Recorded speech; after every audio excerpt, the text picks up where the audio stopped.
এক শাকচুন্নির ব্যায়ামাগার ছিল। শাকচুন্নির ব্যায়ামাগারে রিঙ্কি, পিঙ্কি আর চিন্টু ব্যায়াম শিখতে আসতো আর সুইমিং শিখতে আসতো।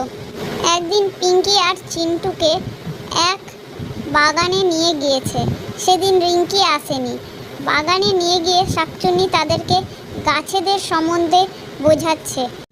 এখনকার মানুষজন গাছ কেটে ফেলে দেয়। গাছ কেটে ফেলার ফলে মানুষের নানান অসুবিধার মুখে পড়তে হচ্ছে। গরমও প্রচণ্ড বেড়ে যাচ্ছে। তাই তাদেরকে বোঝাচ্ছে গাছ লাগানো উচিত। তখন পিঙ্কি আর চিন্টু বলে যে, শাকচুন্নি তুমি ঠিকই বলেছ, আমরাও বাড়িতে গিয়ে গাছ লাগাবো নানা রকমের। তারপর চিন্টু কিছু গাছ নিয়ে বাড়ি চলে যায়।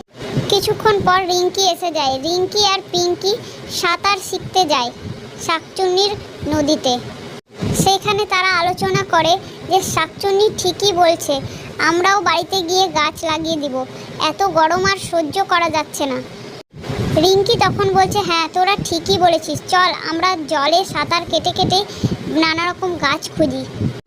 তখন তারা জলের ভিতরে এক সুন্দর দৃশ্য দেখতে পেল। একটি ঘর আছে আর ঘরটি আছে একটি গাছের ডালের উপরে।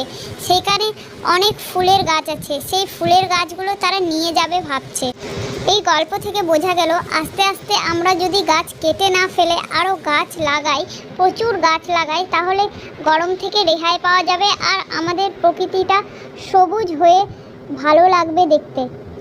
তাহলে চলো বন্ধুরা, আমরাও শাকচুন্নি থেকে শিক্ষা নিই যে রিঙ্কু, পিঙ্কি, চিন্টু মতো আমরাও গাছ লাগিয়ে ফেলি আর পরিবেশকে সুস্থ করে তুলি।